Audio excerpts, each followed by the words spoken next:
Tungsten கனிம சுரங்க திட்டத்தை ரத்து செய்ய வலியுறுத்தி வைகோ தலைமையில் போராட்டமானது நடைபெற்று வருகிறது. அது குறித்தான காட்சிகளை பார்த்து வருகிறோம். அதிமுகவினர், விவசாயிகள் மற்றும் பொதுமக்கள் என்று ஏராளமானவர்கள் இந்த போராட்டத்தில் பங்கேற்று இருக்கிறார்கள். விவரங்களோடு இணைகிறார் எமது செய்தியாளர் முத்துராஜா. விவரங்களை வழங்கல.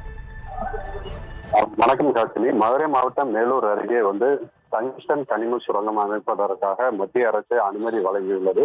குறிப்பாக தமிழகத்தின் முதல் பாரம்பரிய பல்லுயிர் தளமாக அறிவிக்கப்பட்ட அரிட்டாப்பட்டி மற்றும் அதனை சுற்றி உள்ள பகுதிகளில் சுமார் 5000 ஏக்கர் பரப்பளவில் டங்ஸ்டன் கனிம சுரங்கம் அமைப்பதற்காக மத்திய அரசு வேதாந்தாவின் துணை நிறுவனமான ஹிந்துஸ்தான் ஜிங்க் நிறுவனத்திற்கு அனுமதி வழங்கியுள்ளது.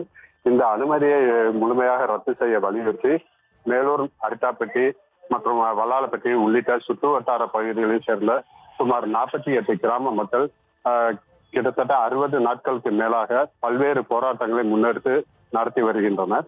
இந்த போராட்டத்திற்கு ஆதரவாக பல்வேறு கட்சியினர் மற்றும் அமைப்பினர் கலந்து கொண்டு இந்த மத்திய அரசின் உத்தரவை முழுமையாக ரத்து செய்ய வலியுறுத்தி மக்களுடன் இணைந்து மக்களின் போராட்டத்திற்கு ஆதரவு தெரிவித்து வருகின்றனர்.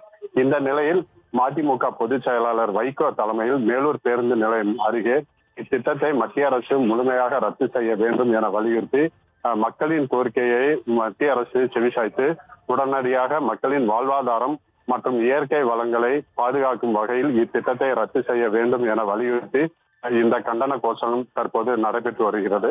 மேலும் இந்த கண்டன ஆர்ப்பாட்டத்தில் மதிமுக பொதுச் செயலாளர் வைகோ கலந்து கொண்டு மத்திய அரசு பல்வேறு மக்களை பாதிக்கும் வகையில் பல்வேறு திட்டங்களை தமிழகத்தில் செயல்பட்டு வருவதாகவும் மக்கள் பாதிக்காத வகையில் திட்டத்தை